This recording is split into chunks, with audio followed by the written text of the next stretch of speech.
Blog Talk Radio.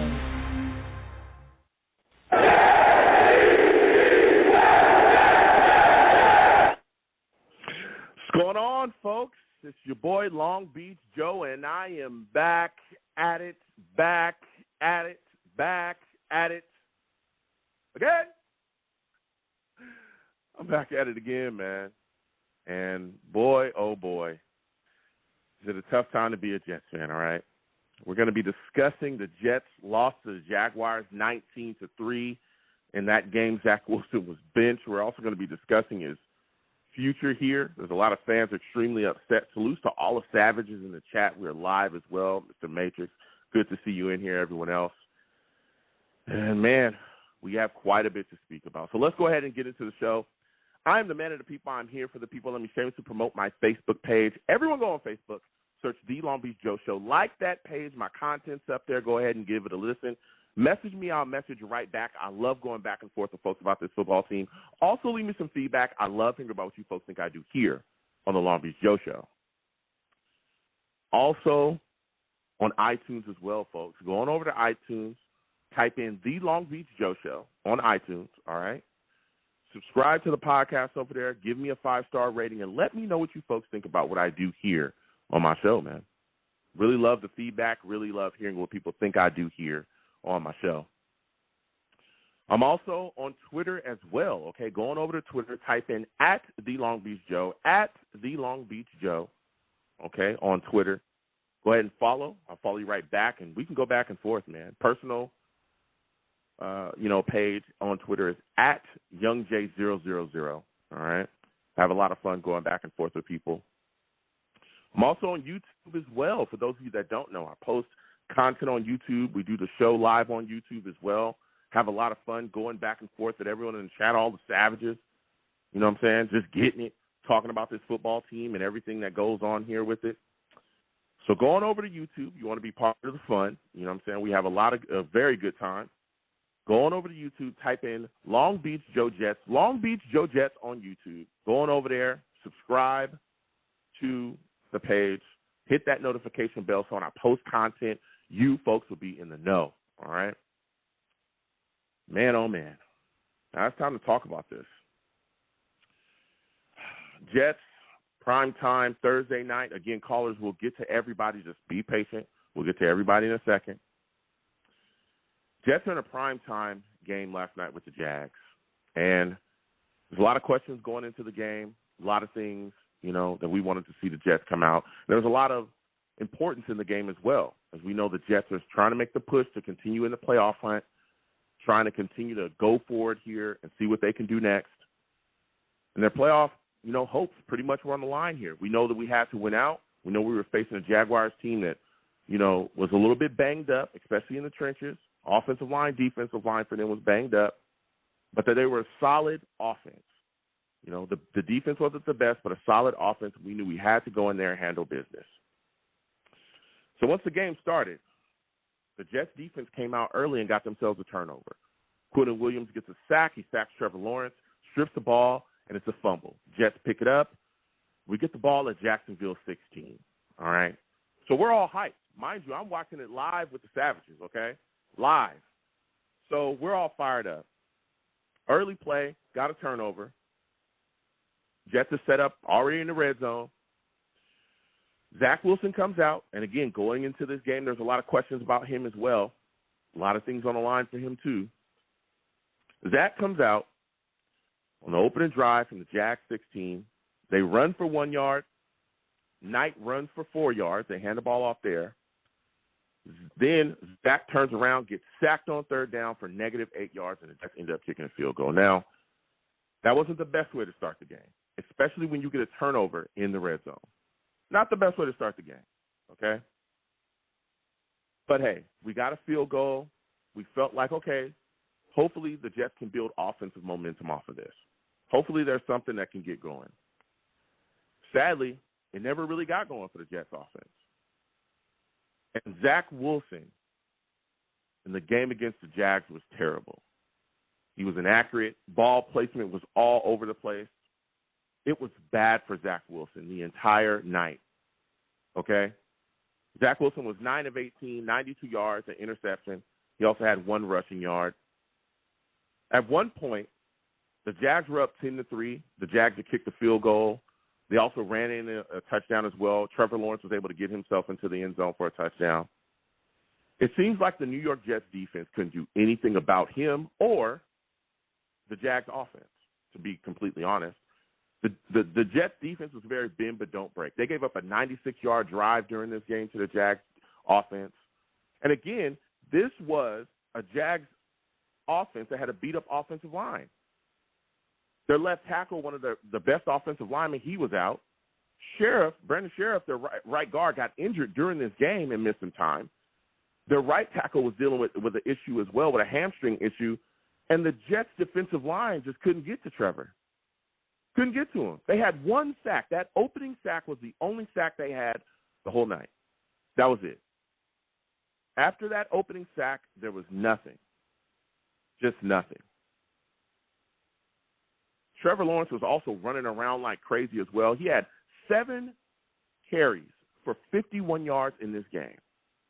He had a rushing TD. He was also 20 of 31 for 229 yards against the Jets.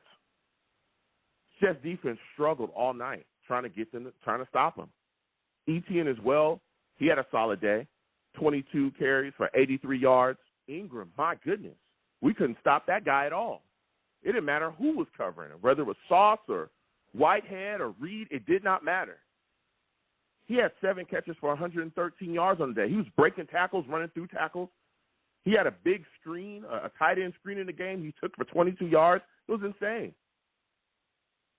The Jets defense just struggled to stop them. But again, they were very bend but don't break. For the most part, the Jets defense, once they got down into the red zone, they were to hold them to field goals. But the Jets offense just struggled the entire night. Struggled. I remember Zach throwing a ball to Garrett Wilson, and it looked like Garrett Wilson was just running a slant. And the ball placement was so bad, it looked like he was literally throwing to the Jags corner. That's literally what it looked like. It looked like he was trying to throw to the Jags corner. And the Jags corner was so upset that he didn't catch the interception, he ripped at his own face mask. He couldn't believe it. Zach Wilson was throwing up balls, just literally throwing them up and praying that someone would catch him. He threw a ball up to Corey Davis, and if Corey Davis had not have played cornerback and grabbed the Jaguars cornerback, it would have been an easy interception. Zach Wilson was terrible. He was terrible on the night. Awful. And every non-completion, every down that continued to go on, right, where the Jets were punting and the offense couldn't get things going and Zach was inaccurate. I remember he threw a ball in the dirt to Corey Davis, who was wide open for what looked like a 15 to 20-yard game. MetLife would explode in boos. They booed him so bad it was insane. Mind you, I'm watching it live with the Savages, and it felt like I was there. They were booing. I heard people booing outside of my house. I'm pretty sure they were watching the game as well. It sounded like all of New Jersey, all of New York, all of the East Coast came to MetLife to boo Zach Wilson with how much he was struggling. And you could see him visibly lose confidence, and you could also see with the rest of the team that they were just dead. You could see it. At one point, the Jags were up 13-3. They ended up missing a field goal before the half. We got the ball back, and we were like, okay, look, we're down, but we need to build some momentum. We need to get something going. Try to get a drive downfield, and that drive ended up with Zach Wilson launching up an interception before the half, and again, the fans just let him have it. So now we're thinking, okay, look, we're going into the half. We're only down 13-3. We still have time, though. Let's make some adjustments. Let's clean some things up. And then, hey, we can be right back into this. Yeah, they're rolling up and down the field, but our defense has stopped them a bit. They've only given up 13 points at this point. Jets came out after the half. They get the football. Nothing. Absolutely nothing. Zach Wilson continues to look the same. The offense is dead. the running game of the New York Jets was horrific in this game. Horrific, okay? Ty Johnson ended the game, 2 carries, 7 yards. Michael Carter had 6 yards. It was atrocious. The New York Jets could not run the football at all. It was dead. Dead. And again, as the game continued on, you just saw Zach Wilson just working himself into a stupor. Everything was dead. The Jags ended up hitting another field goal, pushing the game 16-3. And at 3 minutes and 31 seconds left in the third quarter, the New York Jets coaching staff benched Zach Wilson and brought in Trevor. I want to honestly say I was shocked. I was shocked because we had heard from this coaching staff before that they would not, bench Zach Wilson in the game. We heard them say that before. But they did just that with their playoff hopes on the line. And Trevor came out, and when he did, you saw the offense light up a bit. Trevor was able to work them, right, a big leader drive all the way down to the Jaguars' 13-yard line, which I thought that Sulla should have taken the points. He should have kicked the field goal on 4th and 2. But instead, he allowed Trevor to continue to do his thing. Trevor ended up trying to get a pass to Garrett Wilson on 4th and 2, which fell incomplete. But that was the first time in the entire game where the offense felt alive. Trevor had more yards on that one drive than we had all game under Zach Wilson. Now, after the game, Sulla talked about it. He said, hey, people asked him, why did you sit? Why did you bench Zach Wilson and bring Trevor into the game? And he tried to defend the decision. He tried to say he didn't bench Zach Wilson. He just wanted to see Trevor brought in to continue to help the running game. And then after he started to help the running game, then it just kind of snowballed. I understand Sulla wanted to protect Zach Wilson in that moment, but come on. You benched him. Those are the facts. Trevor on the day, 10 of 15, 90 yards. He also had 9 carries for 54 yards rushing. He was running around like crazy. He was also able to lead another drive as well that ended in a fumble from Wilson. Garrett Wilson got the ball kicked out of his hands as he was running, trying to get away. So that ended that drive. The Jags ended up kicking a field goal, pushing the game 3, and then it was over. There was a lot of bad things that we saw against the Jaguars on Thursday night from the New York Jets. A lot of atrocious play. There were so many things we thought would happen that didn't happen. The Jets' offensive line, awful. The Jets' offensive line was terrible. George Fant, penalty, holding false start calls left and right. Tomlinson getting pushed over back. That was atrocious as well. And this was a beat-up Jags defensive line. There's no excuse. They were without Falu Fadakasi. They were without Walker as well. They were without their top defensive lineman, and we still couldn't get these guys blocked. It was awful. This was an awful performance. Now, today when Sulla was spoken to, and we'll get to the lines in 1 second, when Sulla was spoken to about Zach Wilson, they asked him about Zach Wilson. Was it a mental or a physical thing with him, why he's not performing well within the offense? And Sulla said it, flat out. His confidence. He's lacking confidence. He's hoping he can get 1 or 2 good games put together, and then we can figure things out. And you could see that out on the field. His confidence is shot. They also asked him, will you continue forward with Zach Wilson being the future of the New York Jets at quarterback? He sidestepped that question. He did. He talked about, hey, we're still going to work with guys, as long as they're in the Jets uniform, and if they play well, then that's going to be them put out on the field. But what he did not say was, unequivocally, yes, I am going to kick Wilson. He did not say that. So there's a lot of questions going forward with Zach Wilson. There's some Jets fans that want to see him cut, traded, off the roster, all kinds of things. I don't know. But what I do know is the Jets have some issues at quarterback, especially for the future. Now, we'll see if Mike White is going to be able to suit up and get things together. We got a game in Seattle coming up. We got to play them at their house. We'll see what happens going forward. But if Mike White can't suit up, it's going to be very interesting to see what happens going forward at the Jets quarterback position and where they will turn. Also think it's very interesting that they passed up Flacco completely, and went to Streffler. Piece of the puzzle as well.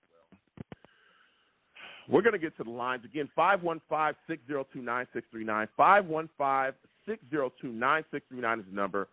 Call in. We're taking all callers. I know the lines are hot. We're going to get to everybody. I want to get everybody's thoughts about Zach Wilson, his performance, his future here. And what were your thoughts with the Jets playing the way that they did? For all of you that are watching, please give the stream a thumbs up. Share the stream with your friends and family as well across your social media platforms. Subscribe if you have not subscribed. Hit that notification bell.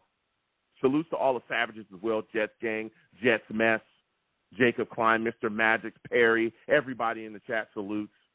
We're going to the lines. Again, 515-602-9639. 515-602-9639 is the number. Call in. We are taking all callers. First caller I'm going to go to Monty. Monty, salutes to you, my friend. Oh man. I already know. Man. Listen, hold on. For those of you, Joe. Listen, hold on, Go Monty. ahead, Joe. I know you're upset. For those of you that don't know, Monty, he's a savage.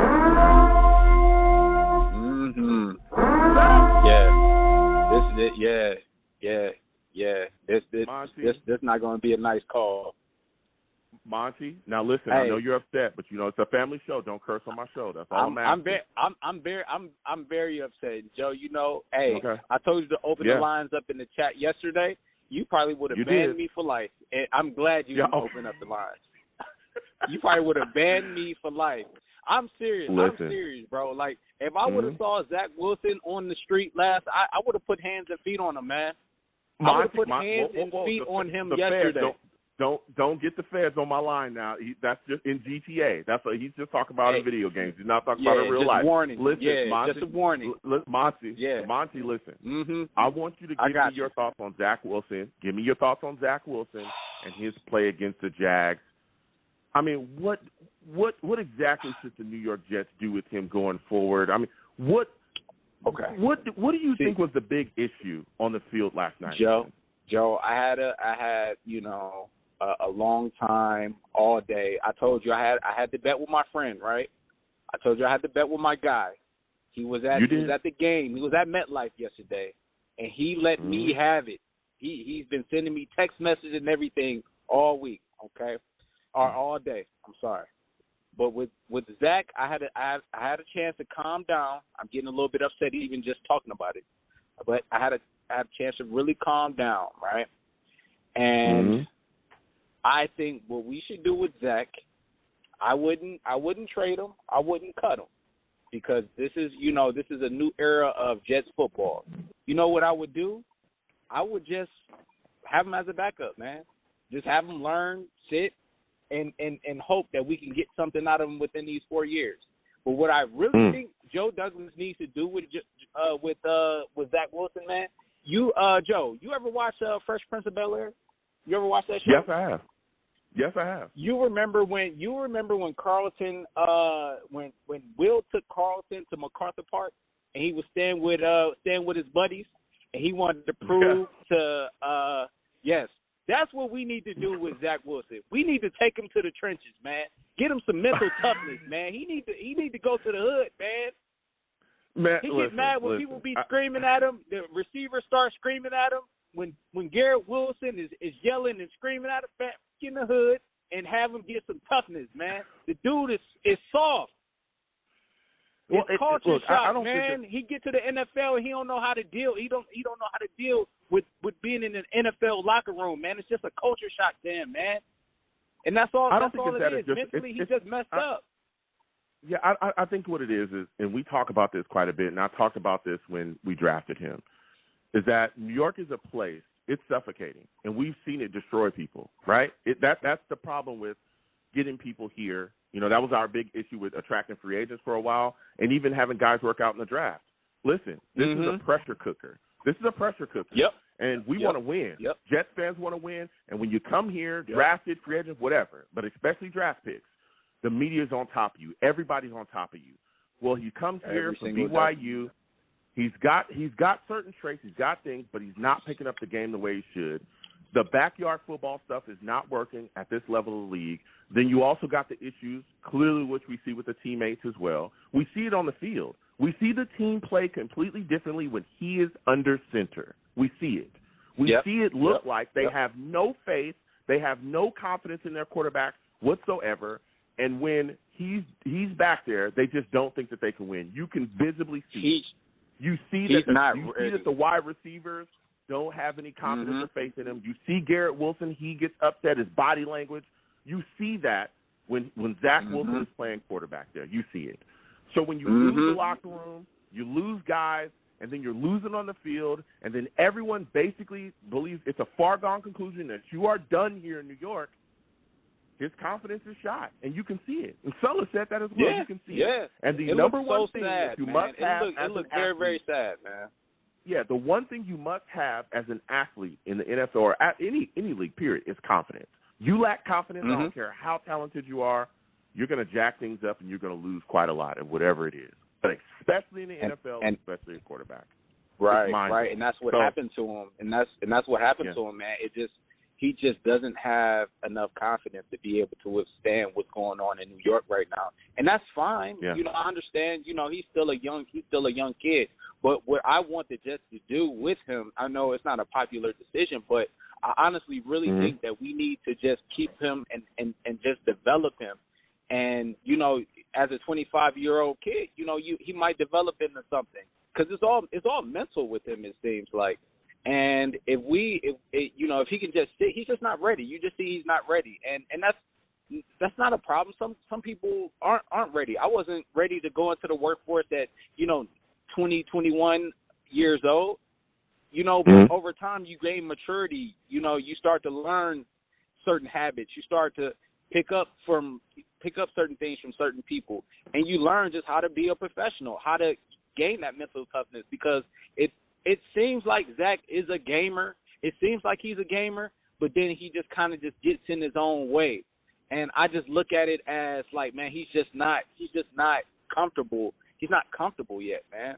And I think with him sitting and that pressure not being on him to be the savior of the team, I think it'll do him well. And please believe, I'm not a Zach Wilson truther or anything. Like I said, man, like, it would be on site with Zach Wilson if I seen him, but for the Jets organization, I think we just need to do something different and just start developing the talent that we have, and just also come to terms that, dude, some people just aren't ready to play. That doesn't mean that they're that doesn't mean a year from now that they're not going to be ready.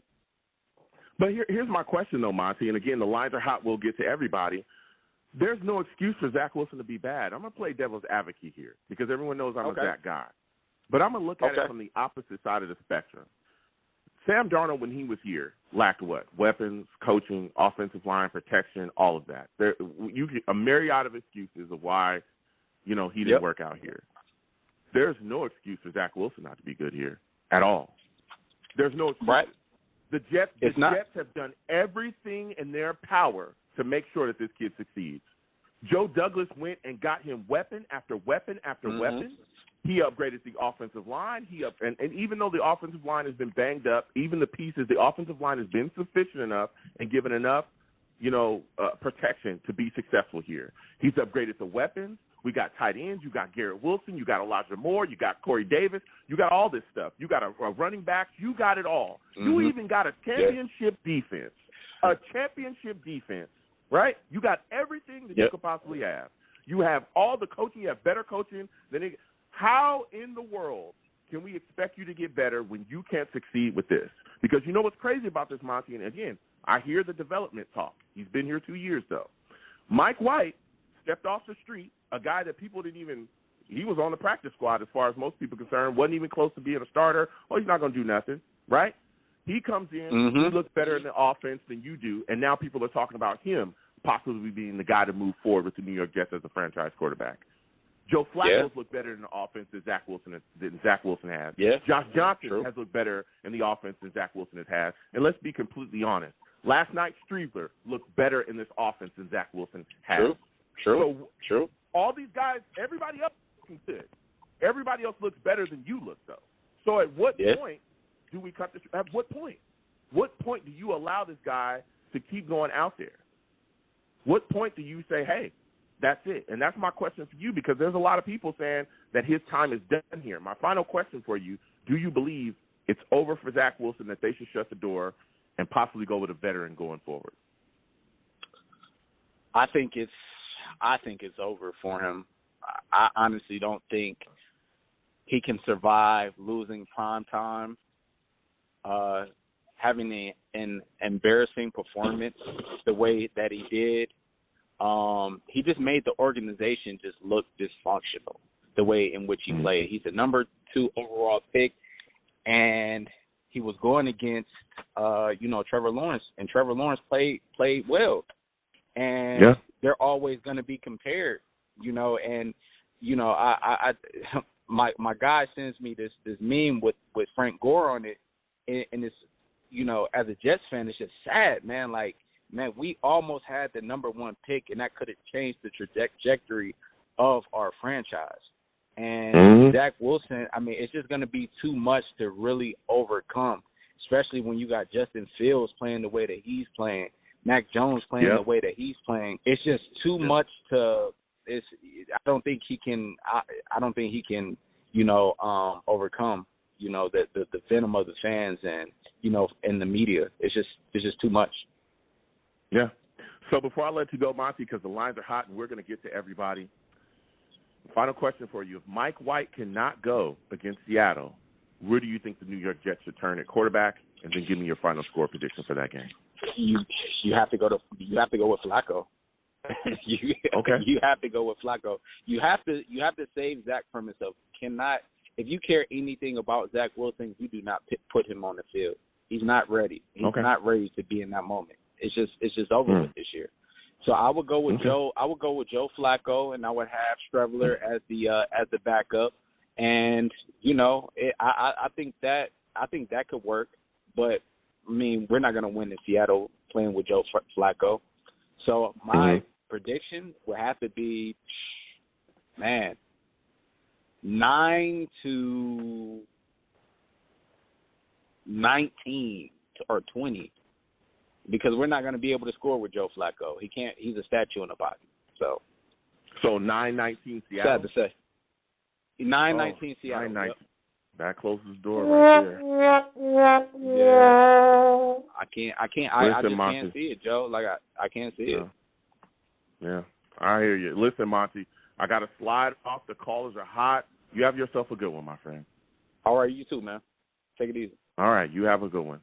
We're going to keep getting to these lines. Again, 515-602-9639.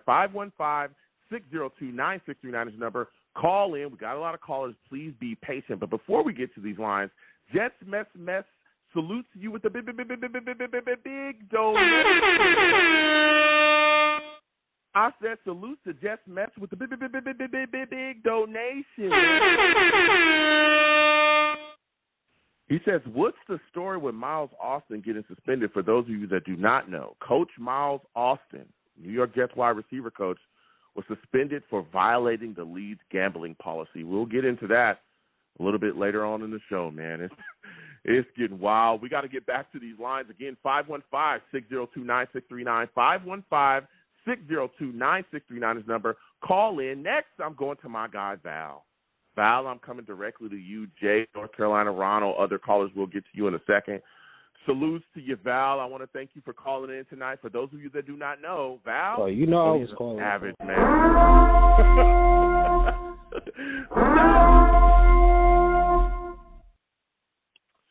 Val, listen, we sat down. I know you were in the chat with the rest of the Savages, going back and forth, and we watched this game together. Man, do you believe that Zach Wilson is done here in New York, man? Oh, for me, he's done. He is done. Yeah, because I've been saying this for weeks. I understand a lot of people wasn't, you know, they were saying that it was too early to even say that. But I seen everything. Like, even from the rookie season, I was giving him a pass because of rookie. But when he was in his first season. The second season, that was the time to judge him. But I seen it last year, and I told you in the chat, that London game against the Falcons, I seen the accuracy, I seen everything. He has not improved since then. And I'm just like, man, this guy, he's keeping us back. And I'm just like, I don't understand what everybody is seeing, but now everybody's starting to see the light. But I'm just happy that it's happening now instead of it happening 2 more years from now. Because I did not want to wait 2 more years because obviously we got it wrong. It was supposed to be Trevor Lawrence 1, Justin Fields 2. Then all of a sudden they just hyped up Zach Wilson from BYU. But when you see his film, he's sitting in the pocket and there's no pressure. So when he gets to the NFL, now you see he's a deer in headlights. So it's just like, man, it's like, come on. I don't understand. I understand, you know, Joe Douglas in the beginning was kind of shaky when it came to draft picks and stuff. But now we're starting to see he's getting better. But you have to draft. Listen, it's very important to draft the right person, especially for quarterback. And now we have to sit here and think who's going to be the next quarterback. But, yeah, so what is the question? Because, oh, man. Yeah. No, listen, I mean, you're spewing your takes, and I hear you. But my next question for you is, when you look at the situation here, there's also been some concern about the play calling as well. And I want to get your perspective. How much is Mike LaFleur to blame for Zach Wilson's struggles? Because a lot of the times we often talked about how Mike LaFleur wasn't game planning for his strengths, right? Getting outside the pocket, bootlegs, moving, running, all that other stuff, asking him to do certain things he doesn't like. And even today when Sulla was talked to about, you know, the play calling offense, this was one of the first times where he did not, you know, fully back Mike LaFleur as far as saying, yeah, I'm not worried about that. He just he honestly said, hey, it's on the coaches as well. We have some issues there. So what are your thoughts about that? You know, how much of the blame is on Mike LaFleur for Zach Wilson not succeeding within this offense? I'm going to say this. Mike LaFleur is not great. It's not a great offensive coordinator and stuff. I feel like, yes, even when Chris Trevor was it was 3rd and 1. We was going to do probably a QB sneak or something like that. Then the referee stepped in and messed up the whole momentum. We should have stuck to that QB sneak and actually ran the ball in. Instead, we went to a regular gun and then try to run the ball to the side, and we messed up with that as well too. He has to be he has to be smarter with that as well too. But again, every time there's another quarterback that is playing, the offense is flowing.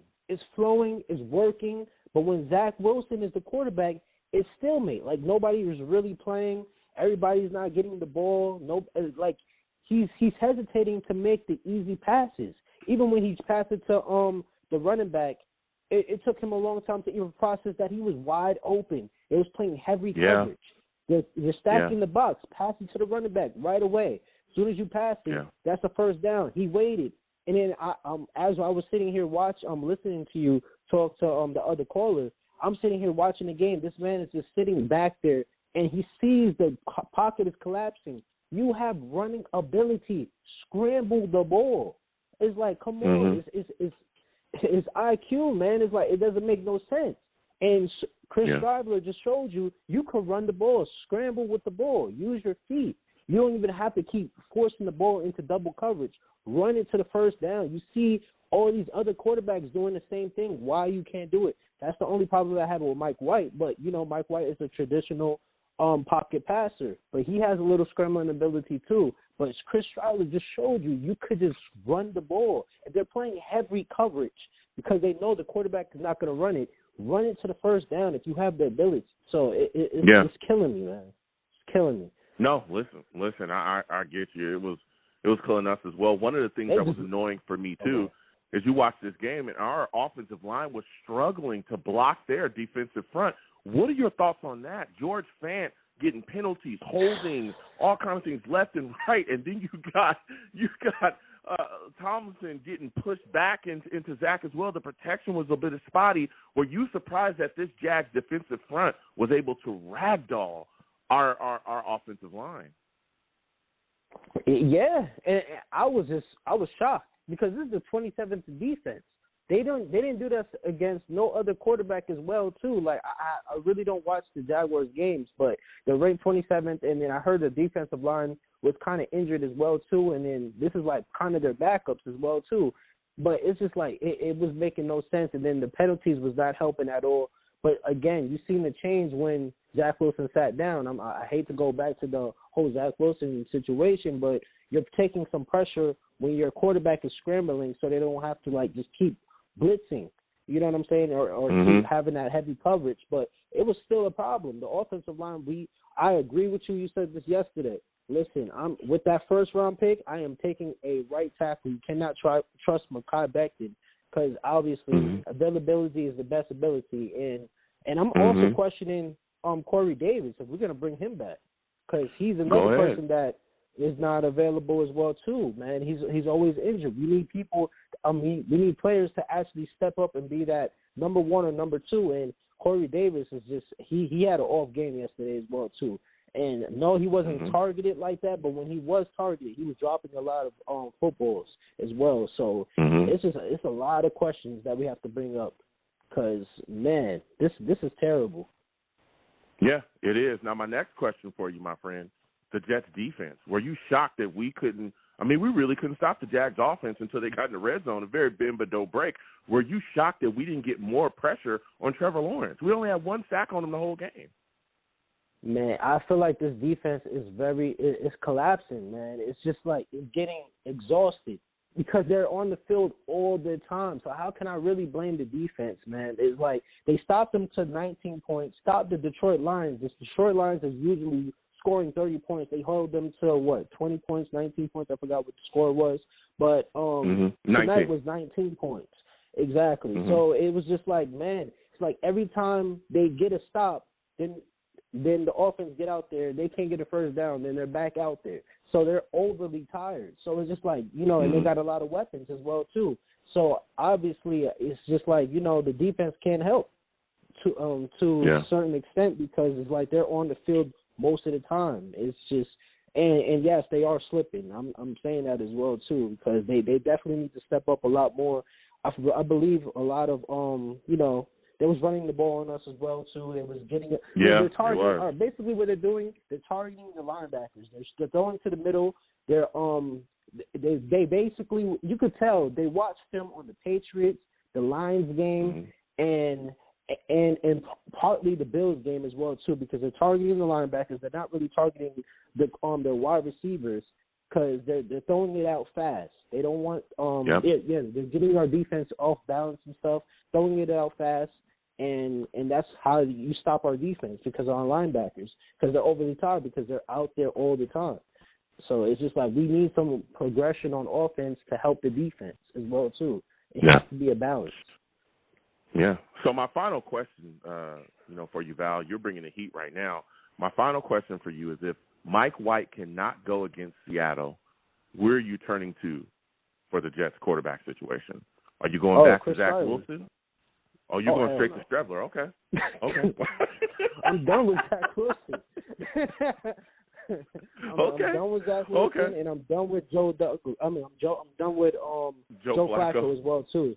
Because the thing is, man, Joe Flacco, you have to have a good offensive line. If we don't have a great offensive line, he's like a statue back there. If nothing isn't working, he's going to just throw the ball away, or it's going to be, he's going to either throw it to a wide receiver or he's going to throw an interception. So, we've seen this rodeo a lot of times, but we need some new style, and I'm going with Chris. So give me your final score prediction for the game. Jets at Seattle Seahawks. We got to go against the 12th man as well. What is your final score prediction? Who do you think wins? Who do you think loses? How do you think it ends up? Gino's revenge game. So best believe Gino didn't forget. So what's the score? We didn't beat the Lions. We didn't beat the Jaguars, and we're gonna go against this heavy defense in the Seahawks, and we don't know who's gonna be the quarterback. So I'm gonna say, man, it's going to be probably 10-24, and it's going to be the Seahawks. But if Mike White plays, we're going to lose the game. Yeah, we're on a 4-game losing streak. I said if Mike White, if we're going to win, I feel like we could win the game. But if Mike White doesn't play this game, then we're going to ultimately lose this game because they have a lot more energy with Mike White as the quarterback. Yeah. So, all right, Val, I got to slide off, man. All right, I got to slide off. You have yourself a good night, my friend. You too, man. I needed this. All right. Have a good one, man. All right. All right. We're going to keep getting to these lines again. 515-602-9639. 515-602-9639 is the number. Call in. Again, everyone. We will get to everybody. Please be patient when you call in. For my new callers, I can see you. Don't call in and hang up. Call in and hang up. I can see you. You're on the line, and believe me, I will get to you, all right? Again, please give the stream a thumbs up. Also, like the stream as well with your friends, or share the stream, with your friends and your family across your social media platforms and as well. And again, this is breaking news here. New York Jets wide receiver Miles Austin, wide receiver coach Miles Austin, has been suspended, okay, for gambling. Now, again, it's not clear. There's no indication that Austin bet on games as a coach in the NFL, but he bet on other sports. So he's not betting on NFL games, but he betted on other sports, which violates the NFL personal gambling policy. Again, he was doing wagers from a legal mobile account on some table games, some non-NFL professional sports games. That is what got him suspended. So, again, this news is just breaking. We are live while this is going on, so we're just moving and shaking and popping with the topic. So we're going to be speaking about that a little bit tonight as well. So we're going to keep getting to these lines. Again, 515-602-9639. 515-602-9639 is the number. Call in. We are taking our callers. Next, I'm going to my guy, Jake. Jake, I'm coming directly to you. I know he's got some hot takes. Jake, salutes to you. I want to thank you for calling in tonight. For those of you that don't know Jake, he's a savage.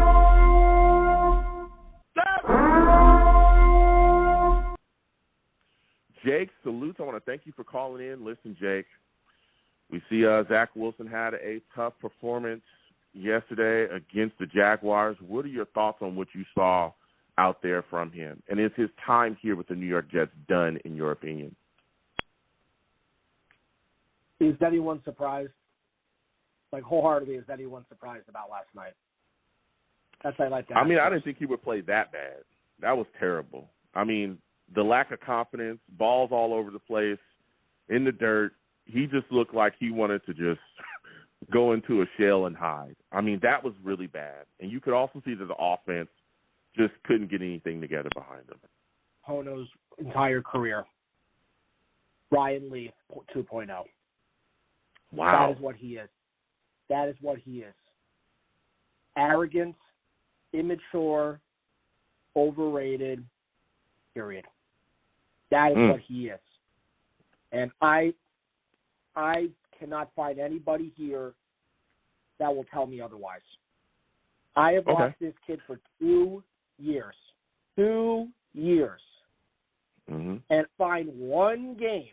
I can't believe I have to say this again and again and again. He has not played one complete football game from the whistle being blown at kickoff to the end of the game shaking hands. Not one single game. Okay. So everybody wants to talk about, look, it was the team struggled. You know what? I don't blame this defense at all. They got a turnover last night. That first drive, which the game was over after that first drive, where Zach Wilson literally should have scored a touchdown and went backwards. That set the tone for you how bad you knew the night was going to go. Yeah, I mean, it was rough after that. Again, the New York Jets also struggled to run the football. I mean, Striveler was actually the Jets' leading rusher. I think he had 54 yards rushing. The next rusher that was close to him was Ty Johnson with 7 yards today. I mean, the Jets' offensive line struggled as well with the Jags' defensive line, which was a confusing spot because the Jags were so beat up defensively, especially with their front. Were you surprised to see that as well? Were you surprised to watch Fant struggle the way that he did and Tomlinson struggle the way that he did as well, getting these guys blocked? 2 weeks, we've had no run game. Who was the quarterback? And how was the run game doing 2 weeks with Mike White? Yeah. Anyone seeing a kind of a difference here? It's the lack of motivation, guys. It's the fact that they went into training camp and knew that this kid was not the answer. They gave up on him, and they have every right to give up on it. And I know it sounds pathetic and sad to say that, but they gave up on Zach Wilson, and they did not want him on that field, and that's what happened. The defense gave up after that first drive. I'm going to keep saying this all night long.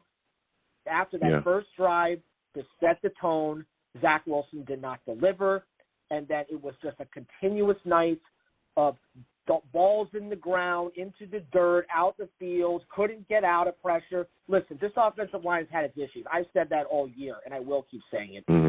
But you can see the difference in body language and tone all across the board when he's played the last 2 weeks. Because they could have spent weeks watching him in practice when he was in the reset, whatever on earth we want to even call that at this point. I don't even know what it was. They would have saw the improvements, and they clearly saw nothing. So they knew that, this was going to be a complete, cluster blank with him on the field. So, as much as I want to go on this call tonight to ridicule the defense and the rest of the team, I don't blame them. I really just don't blame them. And I think the line – I will say this, what the Jaguars did, well, you watched the franchise quarterback we could have had, guys. So all you lovely fans that wanted to beat the Rams, I hope you still enjoyed that win. I hope you enjoyed that win to the bank. I hope you go to your grave with that win. But the reality here is that this is what you get. And you let a pro day of a deep arm – no, I'm not done. You let a deep arm hold on a second. Hold on a second there, Jake. Hold on, Jake. That was not the only choice, though, Jake. That was not the only choice, because Justin Fields could have been the guy for us as well, and we passed on him too. So I get it. I get it. Yes, I wanted Justin Fields. I know there's a lot. I wanted Justin Fields. I'm an Ohio State fan, but he's not the only guy in the draft that succeeded there. So before I let you go, Jake, because the lines are hot, 218 will be coming to you shortly, so prepare yourself. Now, this situation going forward, all right, we're sitting here right now. If Mike White cannot go against the Seattle Seahawks, where do you turn at quarterback? Are you in favor of going back to Trevor and having him start if Mike White can't go, or are you turning to Joe Flacco? Well, Mike White's going to get cleared. They've already indicated that he's going to play next week. Okay. It's like 90% sure he's playing. And if it's anybody else, I don't really care. Because that team's not going to play hard at all the next 2 weeks. Trevler's not a starter, man. Trevler's not a starter. Joe Flacco has given up on football completely.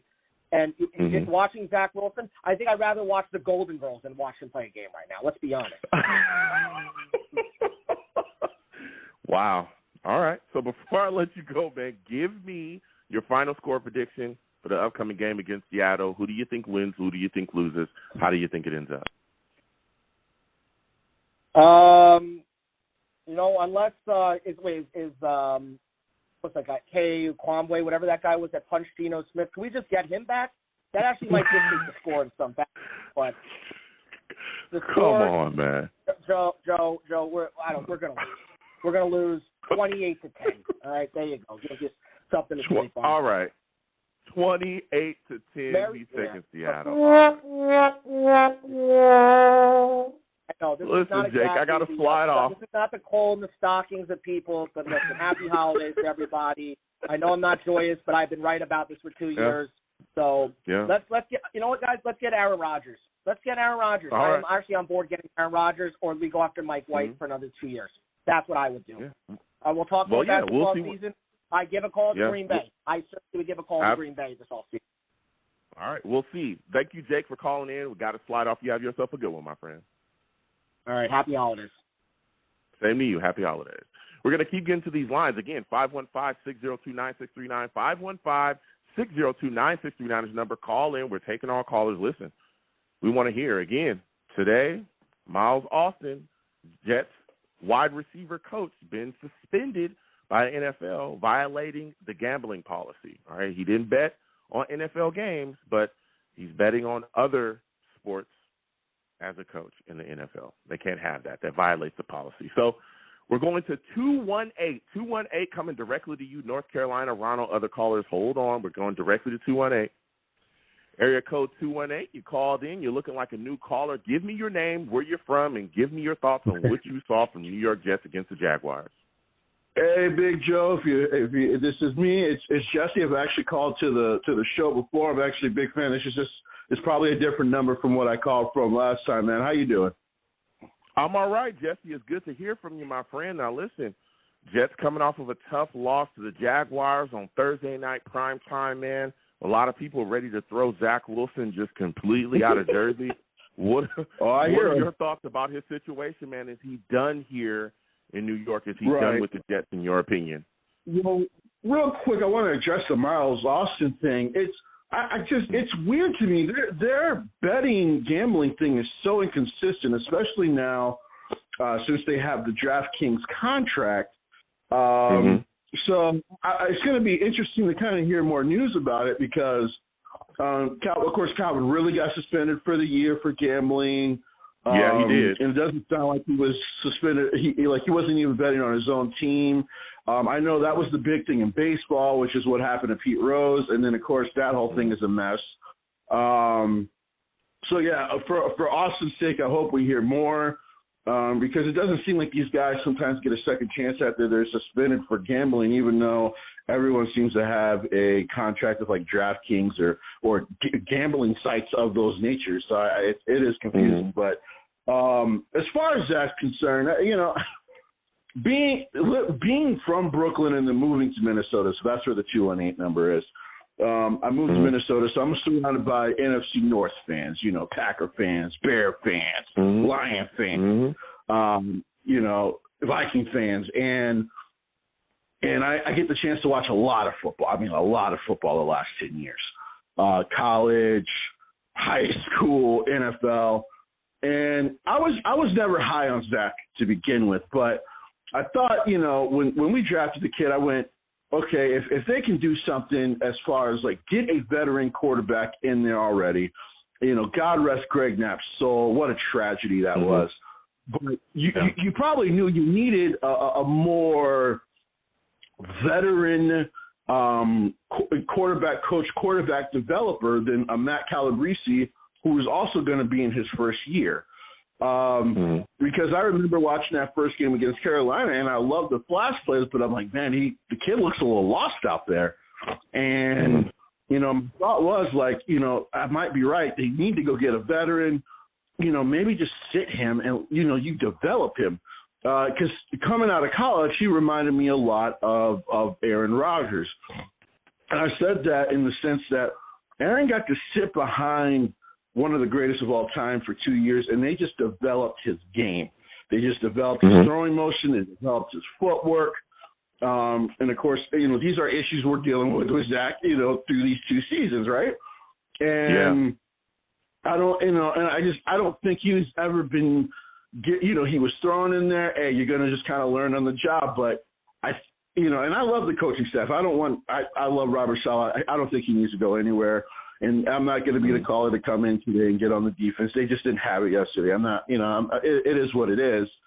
But when it comes to just Zach, period, this is to me, you know, to me, I just don't think we should ever draft a quarterback again. And here's what I mean: we're kind of 3 for 3 on this. Wow. Really? Yeah, Mark Sanchez. Yeah, we're 3 for 3 on this. You know, Mark Sanchez ended up not working out long term. We've seen what happened with Darnold. I mean, you know, he played his best year with us in his rookie year with a defensive coach. We, quote unquote, got a offensive guy in Adam Gase who should have been out the league at that point, and he completely ruined a full football team, including the quarterback. Has looked a lot better in Carolina. I get it. No Jet fans watch Carolina games. Here's the thing, though, Jesse. Here's the thing, and I don't mean to cut you off, but here's the thing about it. When we talk about getting young guys in here, right? Those are completely different situations of why those things fell apart. Mark fell apart. That was a different general manager. There was a different reason why Sam didn't work out here. He fell apart. But when you look at the situation with Zach Wilson, it's completely different. Everything is set up around him here to succeed. From the coaching to the protection to the weapons, there's no excuse. Now, sometimes things just don't work out. And to this point, I'm not throwing Zach Wilson away. I want to make this clear. I don't think they're still going to work with him. But to this point, he's not working out. Maybe he just wasn't the guy. I think that's maybe he just wasn't the guy, but I don't think that means that you turn off. I don't think that means that you turn off going after other young quarterbacks in the draft, because you have to at some point get a young guy in to lead your franchise. So I think that the New York Jets will bring in. Hold on a second, Jesse. I think that New York Jets will bring in will bring in some veteran quarterbacks. They will do that this year for a competition standpoint, but I don't think that they're going to stop trying to find a young guy, even if it's drafting a young guy later on in the later rounds of this upcoming draft. Give me your thoughts on that. I'll give you the final word. So, because here's the thing, and the big reason I said that before I get out of here, by the way, I always love your show. I do listen a lot. I just don't get the chance to call in all the time. But yeah, the reason I said that is I do believe, after seeing Geno Smith this year for sure, and now, like I said, like you said, you are right. All the situations are different, but this is now a 10-year span. You know what I mean? And one of the big things, and it's something I would like you to check out and all other Jet fans to check out, is Mike Florio talking about, the NIL deals and how that's shaping these younger quarterbacks nowadays, because they really don't need the draft money coming out of college, nowadays. Mm-hmm. So the best thing to me, because I'm listening to other callers, and I'm with you. I would not discard him. He's only 22, 23, but if you have to trade him, you might have no choice at this point but to trade him and allow him to see if he's going to be successful elsewhere, and go get and see if Tom Brady has a good year in him. Aaron Rodgers, maybe you have him for 2 years, so we'll have a shot at the Super Bowl. But you're going to give up your first pick to go get him. but the thing is, though, with trading you, we might be minority in the Jets fans that are looking to trade him. I know that there's a lot of Jets fans talking about possibly trading Zach Wilson, but the big thing is what exactly are you going to get for him? We only got a second round pick. You might get a second round that turns into a first at best. Why would you get? Who would trade a second round pick for Zach Wilson? He has shown that he can't capably run an offense on any level. What would you get? Anybody who has a veteran would for Zach Wilson. Huh? Say that again. So I was saying any offensive, like it's been rumored, the guy here in Minnesota, Kevin Sullivan, Coach Kevin, who actually, of course, was one of our QB coaches at one point, was actually high on sack as well. Of course, they got a veteran guy that they're going to have at least one more year in Kirk Cousins. So, I mean, they're the one who could do it. Here's the deal, though. Even if we're talking about that, you see him currently in the NFL right now. He can't get it done. They may have been interested in him in college. I know Sullivan and all those things. But when you see him and he cannot read defenses and everything is coming out slow, and, again, we talk about Zach failing here, but guess what? Every other quarterback that we've put in, whether it be Flacco, Josh Johnson, Chris Streveler, or Mike White, they have all looked better in this offense than Zach Wilson has. That's a fact. And I don't disagree. I don't disagree with you. But I am saying, like, if he's not working out here, then you almost have to look at different options, especially with how most of the fan base feels about him at this point. I don't know how, even if you develop him in the offseason, you bring him back. Yeah. Well, I think what they'll probably do, again, is, and again, we'll be talking about this as time goes on, because it's a year-round show and we'll be discussing. I think more than likely you'll see them bring in some veteran quarterbacks for a QB competition. He'll be within the competition. But honestly, if they can keep Mike White, or if they go out and get a veteran, I know people talk about Lamar and Aaron Rodgers, and those are phenomenal options. I don't know how likely that is, right? Because I remember people were screaming about Deshaun Watson. I don't know why he keeps getting mentioned. People were screaming about Deshaun Watson, and that didn't work out. But I think Derek Carr, Jimmy Garoppolo as well. It will be possibly could be in that mix as well. And we'll see what comes out in the scrum when they have that quarterback competition. But I think Zach Wilson will probably be a backup quarterback here, and we'll see what we can get out of him. But I got some callers, Jesse, and I got to slide off. But before I let you go, give me your final four predictions. Jets, Seattle Seahawks, what's your score prediction for there? Who do you think wins? Who do you think loses? How do you think it ends up? End up taking. I think getting away from home from the whole team will probably be good these last 2 weeks. I'm going to say Jets. I'm going to say Jets 20, Seahawks 17. I think we will steal this game in Seattle. Okay, Jesse taking the Jets. Yeah.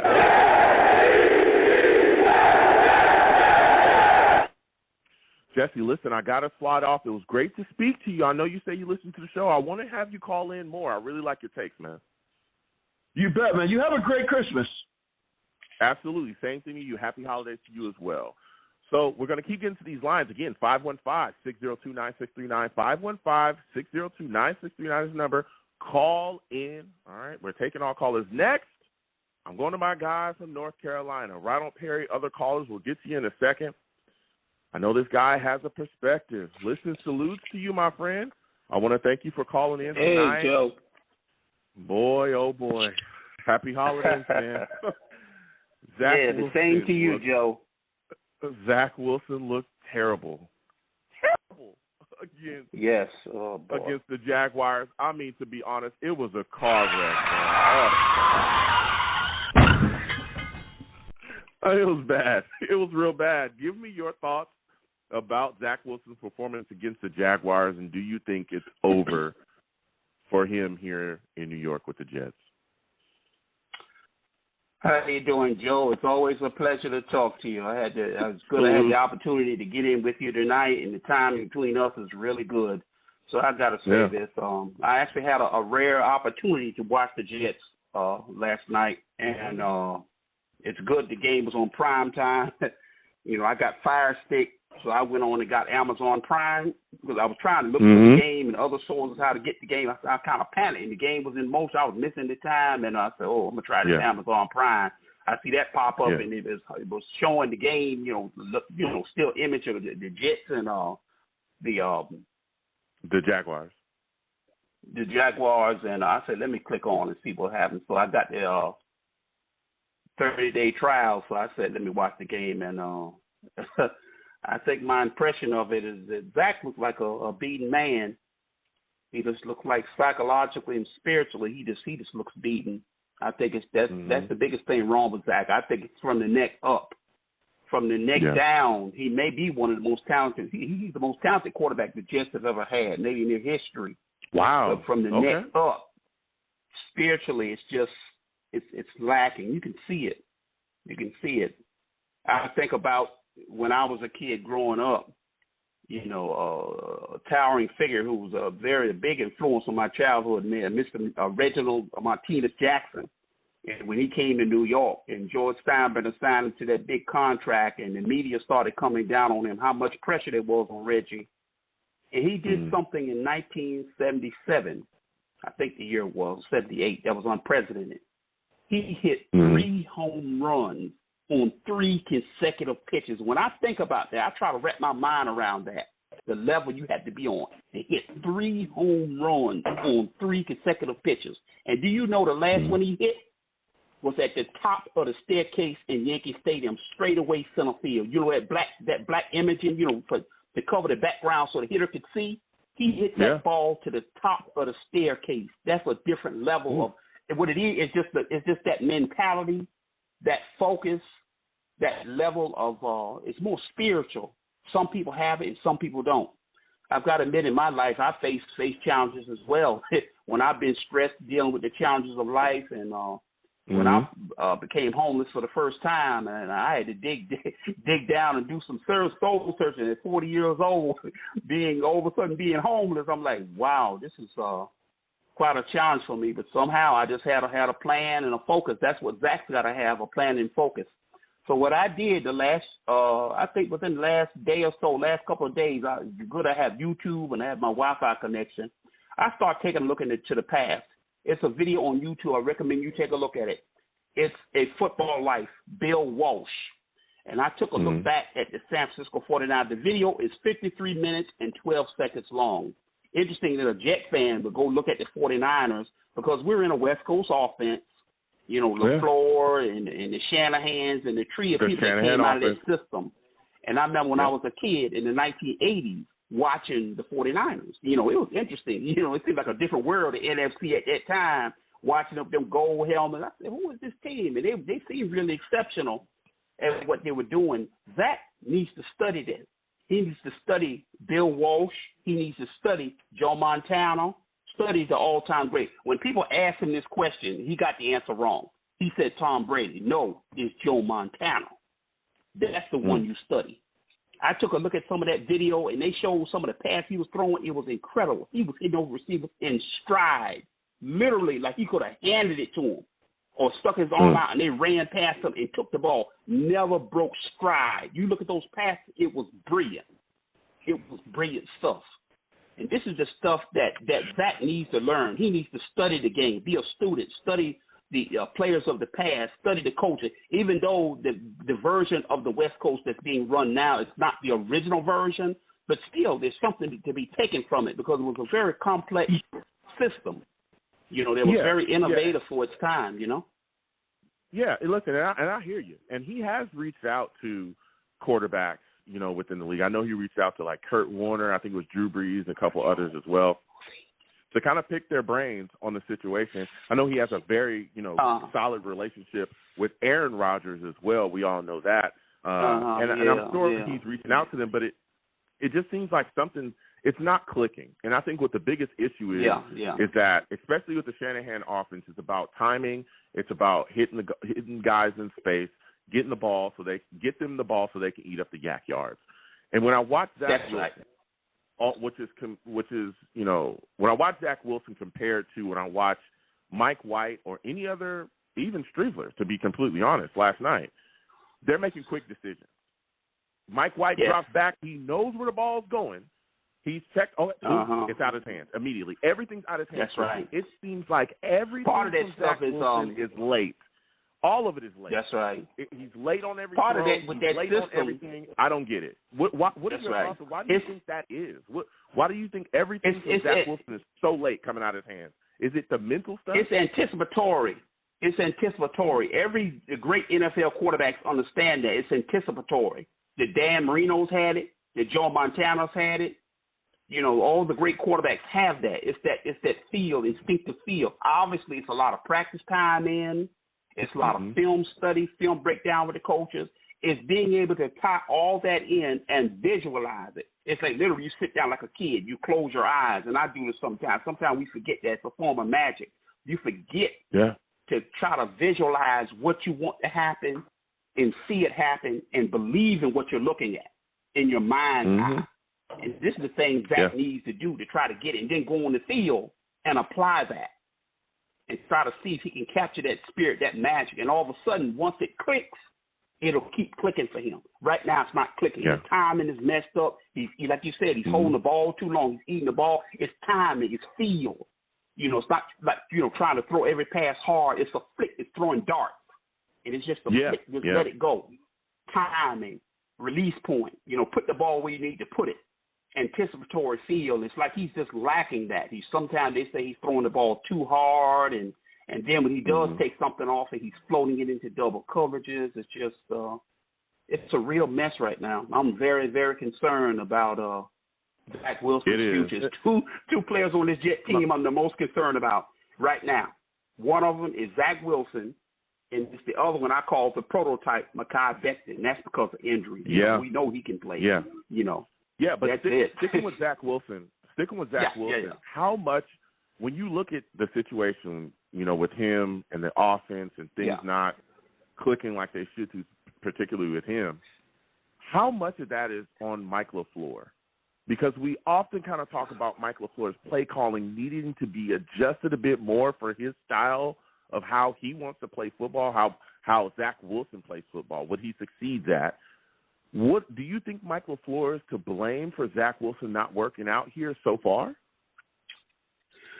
Yeah, you're right. I think he could have incorporated more design runs, more of a Steve Young version of it, where Zach is closer to Steve Young than a Joe Montana. He does have the ability to scramble, the ability to run.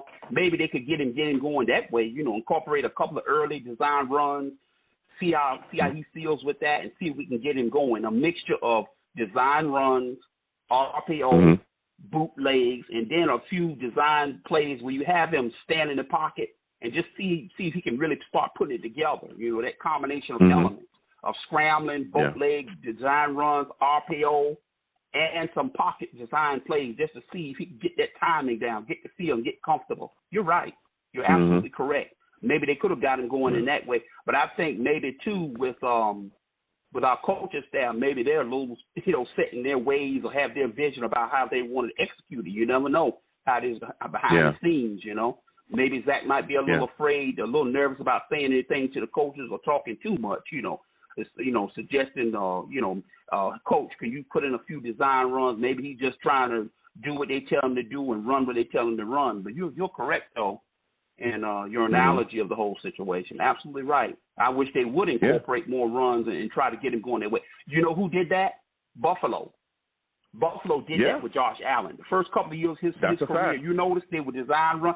Same thing with Baltimore and Lamar Jackson. They didn't kick Lamar Jackson in the pocket. They let him run. They let him scramble. They let him play fake, bootleg, do all of that to get him going. And then slowly, by the third year, fourth year, those two quarterbacks almost coincide their development, where one is an MVP and one is a contending MVP in Josh Allen to be the best quarterback in the league. It takes time for quarterbacks like that when they're a little bit on the raw side. They're a little unpolished. The footwork in it isn't always there. The mechanics, it takes a little time to incorporate that to where you can break them down and get them into that mode to where they're more of a complete passer. You look at the evolution of Josh Allen. That's proof of that. That's proof of that. At least in our division, as negative as it's been for us, at least we got to see it firsthand what it's like to see a quarterback grow and evolve. And he's done just that. And I just hope that Zach can figure it out. Yeah, I think what's tough, and I go back and forth with a lot of Jets fans, and we talk about that. And we'll get to Kevin in just a second, 405. We'll come to you in a second. Ronald, Perry, all the guys. We'll get to you guys. This is just such a phenomenal conversation. Listen, I go back and forth with a lot of Jets fans that immediately bring up Josh Allen, and I get it. The running, all the other stuff. But Josh Allen is built a lot different than Zach Wilson. Josh Allen is, 6'4", 6'5". It's a big dude that can take on backers. He'll drop a shoulder. The arm strength is out of this world. Like, I get it. And I just don't feel that is what Zach Wilson is. And it's tough because, again, we saw him get hurt this offseason, or in the preseason, against the Eagles. He was running in, made a cut, knee jacked up. He was. Here we are. I don't think he wanted to get banged around like that. But, again, like you said, they started the game with an RPO, honestly. He pulled it back and kept running. They tried to roll it out. But his lack of accuracy from the pocket, especially, again, the game plan when you face Zach Wilson defensively is the same now that it was the day that he stepped on the NFL field for the first time. Stack the box, stop the run, and and just say, hey, Zach, beat us with your arm, and he'll never do it. He'll never do it. That's what you see. That's right. So my final question before I let you go, because we got callers, man, and, I love talking to you about this football team. Give me your thoughts on what you saw. Give me your thoughts what you saw about this defense, man, because they were bend but don't break, but we saw Ingram go off for 100 and I think he had like 100 and over 100 yards catching the football. We saw Trevor Lawrence moving and shaking. We got one sack on him. I mean, were you surprised that the Jags offense was moving so fluidly around the Jets defense and able to really rack up the yards? We gave up a 96-yard drive against them as well. What were your thoughts about the defensive efforts of the Jets last night against the Jags? I'll give you the final word on that. It wasn't as good as I would have expected, but I think what's happening with quarterback, it may be having a domino effect on this defense. I think from a spiritual standpoint, I think maybe they were discouraged by Wilson's performance, and I think it's possible maybe some of that spilled over in the defense, might have started lapsing a little bit, start breaking down a little bit uncharacteristically. We know this unit is a top-tier unit. I think they need a safety that can come downhill and crack people, and at the same time have the ball skill to cover, to match up on receivers. That's probably one of the missing elements to me. The Jordan Battle, who's in next year's draft, is one of my top-tier prospects I've been looking at heavily. I think is the missing piece to this defense being even more ferocious and even scarier than it was at times this year. So, Yeah, I mean, it's an odd situation. Again, when you see Zach Wilson, this entire team plays with no confidence. You see it. You saw the spark, honestly, when Trevor came back, but it was tough. So before I let you go, my friend, this is a phenomenal conversation. Sure. But before I let you go, give me your final score prediction. Jets, Seahawks coming up. Who do you think wins? Who do you think loses? How do you think the game ends up? I'll say this. If Mike White plays, I think we'll bounce back and win. I can see us winning 2016. I think with a better defensive outing, and Mike White's presence would kind of settle this team down, his stability, his leadership, his maturity. I hope he plays. I think we win. If he plays, we're going to break that losing streak, and we're going to probably go on and win the next couple of games and close the season on a good note. Okay, listen, he's taking the Jets.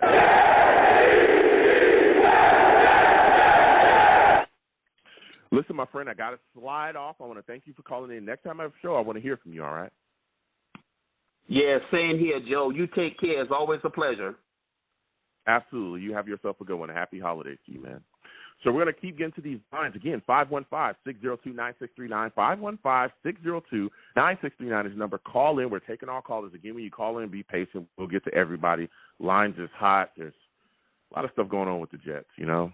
We're not mathematically eliminated from the playoffs as well. I want to put this out there. There's still some type of chance. There's a lot of things that have to go our way, but, you know, the door's not completely closed yet. I'll just say that, you know, factually speaking. Next, we're going to go to my guy, Kevin, 405. Ronald Perry, we come to you next. Other callers as well. We're coming to Kevin. Listen, salute to you, Kevin. What's going on, man? How are you feeling today? And give me your thoughts. Yeah, I can hear you. Can you hear me? Okay. Merry Christmas to you and everybody listening, and to all Jets fans out there, first and foremost. Absolutely. Thank you so much. Happy holidays to you as well. What are your thoughts? Sure. Man, listen, Zach Wilson looking bad against the Jags. I mean, what was your analysis of him, and do you think that he's done here in New York? I wanted to support him. I was rooting for him, but he's done. And now, with that being said, I think 75% of it is on him, especially because of against New England that really upset the locker room and caused a stink in the locker room, so to speak. At the same time, there does some blame on the organization and Michael LaFleur. It's obvious that the whole pocket passing scheme does not fit Zach Wilson. Obviously, Mike White is more in tune with that, and that fits. You're trying to fit a square peg in a round hole. Now, you go to Chicago, Justin Fields is kind of the same type of quarterback as Zach Wilson is. And from what I've heard, the Bears basically changed their offense to go to Justin Fields' strengths. Why haven't the Jets done that? If you look at the Detroit game early when Zach Wilson was doing bootleg and rolling out, I mean, he was looking like a stud. So why didn't he doing that? You could see he was kind of getting into a rhythm a little bit. But I think the damage is done now. You cannot sell the Zach Wilson next year to the New York Jets fan base. I think that there's a 20%. I think there's a 20% chance that he stays because he was the second pick in the draft. But here's the situation: you either get rid of Zach Wilson, you either get rid of Michael LaFleur, or you get rid of both. Because you're trying to mix oil and vinegar with Zach Wilson's skill set. Is it really mixing oil and vinegar? Because and I don't mean to cut you off, Kev, because you're good. Is it really mixing oil and vinegar? I think the biggest issue is, and I understand wanting to roll out and all that stuff, and that's that definitely should be implemented within the game plan. And we saw a little bit of that last night. We saw the RPO early for him. We saw him rolling out constantly. But you can't call those plays 24 hours a day. At some point, he's got to be able to deliver from the pocket. And so the biggest question starts to become, and again, I'm playing devil's advocate here, when you look at Zach Wilson, even the rolling out stuff from the pocket, we saw him launch a football up. You know, if Corey Davis had not have broken that ball up, that would have been an interception. We're seeing him missing guys. I don't think it's the play calling because guys are open. We saw him miss Corey Davis wide open through a ball in the dirt. Garrett Wilson coming in on a slant, he would have been open. He threw the ball so far behind Garrett Wilson, he was basically throwing into Jacksonville's corner. You know, so we see these throws to guys that are open. So the play calling clearly can't be the issue. if these guys are open and there to be hit, it's got to be Zach Wilson and his lack of accuracy. You know what I mean? That's when it starts to lean towards for me. At some point, look, I get he can get more rollouts and stuff, but how many of those can you call? At some point, this guy has to be able to deliver from the pocket, right, Kevin? Yeah, I agree with that. With that being said, I still don't think the offensive scheme fits his skill set. With that being said, everything you said is accurate. That confidence is gone, and so I think and then in the New York market, to be honest, for his sake, I think he needs to go somewhere else. He might flourish somewhere else, but he might never know. Because look at Jared Goff. I thought Jared Goff was done when the Rams let him go, and now look at him in Detroit. So it could happen. With that being said, for whatever whatever's left in his mind, whatever belief he has in himself, it's better for him to go somewhere else. And honestly, they just need to go ahead and take that L and move on from him. They need to rebuild the offensive line because that's part of the problem. The offensive line, they almost got Mike White killed in Buffalo. So you don't think Zach Wilson was that like, wow, they love him, but they almost got him killed. Imagine what's going to happen when I get out there. Let's be honest. And I feel bad. My son was upset because he really wanted Justin Fields instead of Zach. I was neutral either way. I really, really wanted Zach Wilson to succeed, especially with what happened with Sam Darnold and that disaster. I think what happened with Zach Wilson is worse because with Sam Darnold, he was working with less talent. Zach had more talent in his tenure and wasn't able to make it work, unfortunately. Yeah. I mean, you're speaking the facts. Now, my next question for you, man, you look at this situation, the defense, we saw them get pushed around as well. The Jags were able to put together drives. They gave up a 96-yard drive. They ran for 147 yards on the ground. What are your thoughts about what you saw the Jags come out and do to the Jets' defense? Well, I do agree with the previous caller. I think having Zach Wilson out there kind of had an effect on the defense. With that being said, Doug Peterson outcoached Robert Sutton last night. And and Jacksonville came in there after that big win against the Cowboys on the other day. They were feeling themselves. They were fired up. They came ready to play. They think that they've got a shot at the playoffs. And it's sad that at home that defense came out as flat as it did.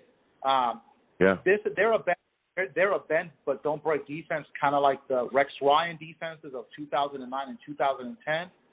But just like those defenses that lost the AFC title games, this defense plays well and makes tackles until it matters the most. And then when it matters the most, the defense has crumbled. And I know I made a comment to you about C.J. Mosley. That play and what happened against the Lions. This defense, they're not a Super Bowl caliber defense. They might be a playoff caliber defense, but if you're going to be a Super Bowl caliber defense, you got to make stops when it matters, and they haven't been able to do that. And a lot of the mental mistakes that they've made over the course of the season. Well, I will say that there have been mistakes that have been made, but I do think that this is a championship defense. I mean, when you look at, yes, it was a bad game against the Jags, but even though the Jags were dancing up and down the field, they only scored 19 points. We're still in that game. Even with Zach playing as bad as he did, even with the offense not playing as well, I mean, we're constantly seeing them be able to make plays and keep us in games. Look, most of the games we lost, we're still within, even those two losses to the Patriots, with all the interceptions Zach was throwing off, that game was still there to be had because the defense was playing so well. So, yeah, but I'll give you the last word on that. I disagree. I think the Jets do have a championship defense. I just don't think it was necessarily the best night, but they held the Jags as well. Go ahead. But here's the thing. I noticed in the last few games, when the opposing team gets the ball, they drive the ball deep in the Jets' territory on the first drive. It happened last night. It happened against Detroit. It's happened before. So, yet again, this defense, they're a bend but don't break. But when it matters, they make – look at John Franklin Myers. Again, in the first Patriot game, Michael Carter gets that interception, gets that pick six. It could have been 17-3. Those are mistakes, mental mistakes that championship caliber defenses do not make.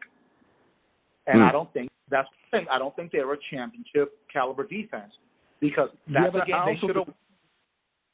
I also think that people lose sight as well. The Jaguars are a top 10 offense in this league, and the Lions are a top offense in this league as well. These aren't like slouches. We're not. It's not like we're coming out against these teams that don't put up points. The Lions were hot. I'm talking hot coming in against us. We only gave up 20 points to them. That was it. That's what happened in that game. We only gave up 20 points. We stopped them most of the game. We lost 20 to 17, not like 20 to 40. So I think a lot of people, when they look at this, and again, I get it. The stops need to be there, but even when you're talking about driving deep, we're giving up field goals.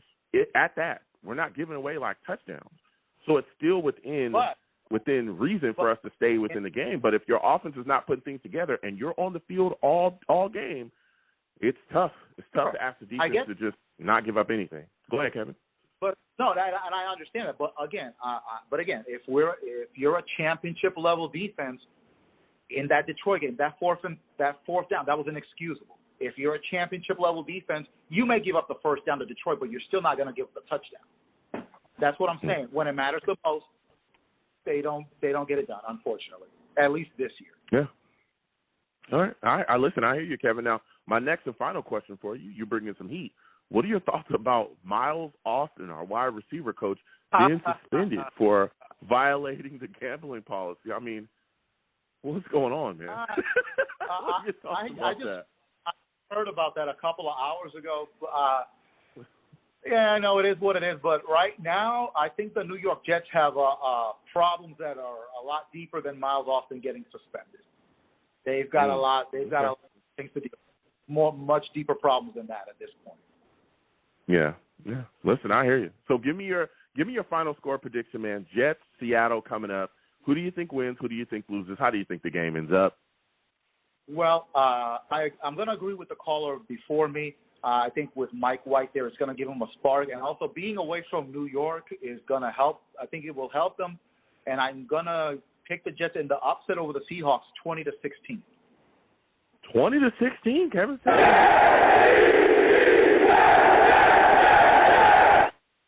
Listen, Kevin, I got to slide off. I want to thank you for calling in. You have yourself a good one, my friend. Thank you. Thank you for having me on your show. Love your show. Keep it up, man. Absolutely. Keep grinding. Thank you so much. Happy holidays to you and your family. You have yourself a good one, my friend. Yes, sir. All right. We're going to keep getting to these lines. Again, 515-602-9639. 515-602-9639 is the number. Call in. We're taking all callers. This is hot, man. Again, I want to thank everybody for the support, all right? Keep things rolling. Zach Wilson falling apart against the Jaguars. You got Miles Austin, Jets wide receiver coach, getting suspended, gambling. Oh, boy. This is wild. Next, we're going to go to my guy, Ronald Perry. Ronald, we're coming directly to you, all right? For those of you that do not know, Ronald, he's a savage.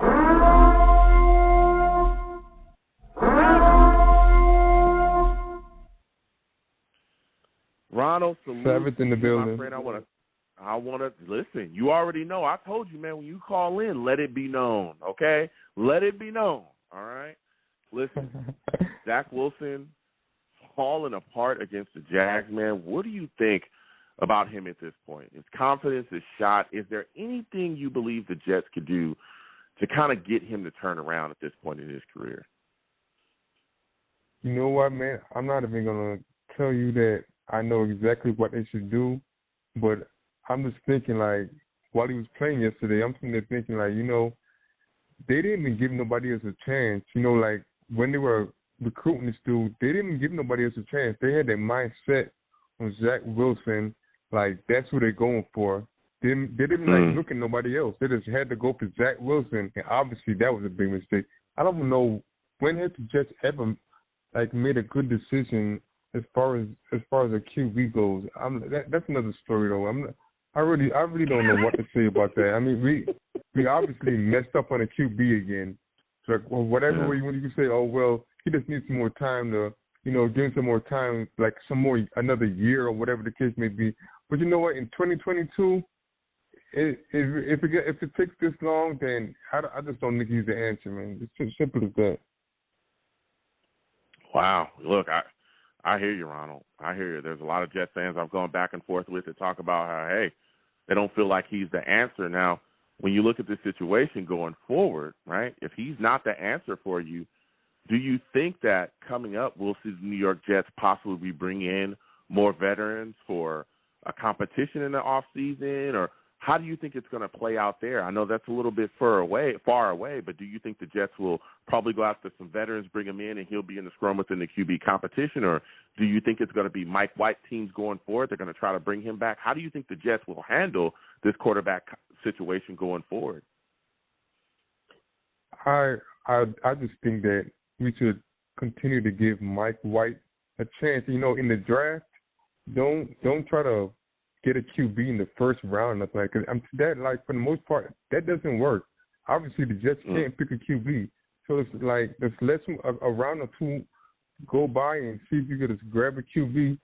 Like even when we pick up that running back, Breece Hall, you know, like seriously, like we didn't go pluck him out in the first round. He came around in the second round, and like that, and that's probably the best running back in the game right now. If you ask me. Yeah. I mean, we'll see what happens. How much do you blame Mike LaFleur for Zach Wilson not working out here? Do you think he shares any blame on Zach Wilson's struggles within the offense? I think Mike LaFleur is a reason that our offense is playing the QBs the way it's like happening right now. I think he's like a big problem in it. Like I don't know why. You know, like I don't know the details or whatever, but I just don't think that he's the answer neither. Like, damn, I just don't know what's going on with the Jets. Like, damn, we can't catch a break. What the hell is this? I don't know, man. I really don't know. Listen, I hear you, man. It's a tough time now.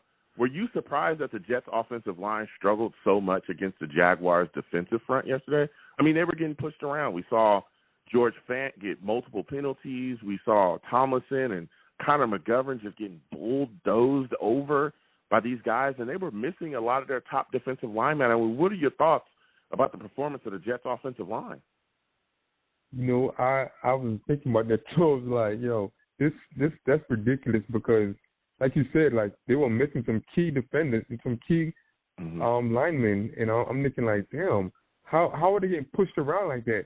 I mean, like, had Zach on the run, like seriously on the run. I'm like, damn, this is horrible, man. Like, what's really happening right now? I'm thinking like, you know, I wonder if it's possibly like maybe they just don't want to play to Zach. I mean, is that what it is? Could it be that? Could it be just don't want to play to Zach? I don't know. I really do not know. It could be a lack of confidence. It could be a lack of confidence. You're absolutely speaking the truth. Now, my final question for you, man, because you bring in the heat. Give me your thoughts about the Jets only getting one sack against the Jaguars. I mean, didn't you think coming into this game that Carl Lawson and Quentin Williams and Jermaine Johnson, all our guys would be able to get to Trevor Lawrence more than just once and bring him down? And their confidence. I'm telling you, when they seen that Zach wasn't doing nothing, like some 3 and outs and wasn't really moving the ball. I mean, it's just like I think that plays like a effect that does something to them mentally, and they kind of don't really want to play for him and don't want to go out there. And I don't think that they gave up, but I just think that they're not playing as hard. And the other team, you know, they got something on the line to play for, so they're gonna play a little bit harder, especially when they notice that our team is not playing hard, so you know they're gonna go a little bit harder. So it just didn't add up for us. It was just bad. You know what? I'm just thinking like, you know, this year I can't believe that Zach blew this year, and I didn't think at the beginning of the year that we had something like possible like we had, because we were like 6-2 at one point. I didn't think that we would do something like that, but when it did happen, I kind of figured that, you know, things would pick up and Zach would start playing better. But when I noticed that things weren't getting better, I'm like, wait a second, this is just not getting better for this dude. I don't understand why this cannot get better. I mean, like, I don't know, you got to close the casket on this dude, I think. I mean, what else you going to do with him? To get another QB coach? Is that what it is? Nah, I think they picked wrong. They picked wrong when they got Zach. Bottom line, they shouldn't have picked up Zach. I mean, but he's here, so, you know, just got to deal with it now. But I'm thinking, like, I don't know what they're going to do, man. It's kind of like, basically, you made your bed. And I'm thinking, like, damn, too bad it's got to be my team that did this right now. And we got to lay in this. So, like, damn, man. But, yo, that's all I got. I don't really want to say nothing else. It's kind of frustrating, man. I don't really want to talk about this no more. But, hey, Joe, thanks for having me on, man. I do appreciate it. Hey, and you know, that's how it goes. Hold on, before you go, real quick, final score prediction: Jets, Seattle. Who do you think wins? Who do you think loses? How do you think it ends up? Damn, I wish I knew who was going to be the QB. I mean, it like, might be if it's Mike White, it might be Mike White. You know, as that's what right I heard. Now, they're talking about he's cleared. It's probably going to be Mike White. And you know what? If it's Mike White, I think the defense is gonna, even the offense, they're gonna play hard, and I think we're gonna win the game. But I'm thinking, like, you know, we actually still have a playoff chance. I'm like, let's see though, man. I don't know how to figure. I don't got my hopes high, so we're just gonna have to see what happens. So give me a score. Just give me a score. Give me a score, man, before you go. Don't duck the score prediction. All right. The score is going to be 21-17. Mike White, the Jets. Savage out. Sure. All right. Let's go. Salute to you.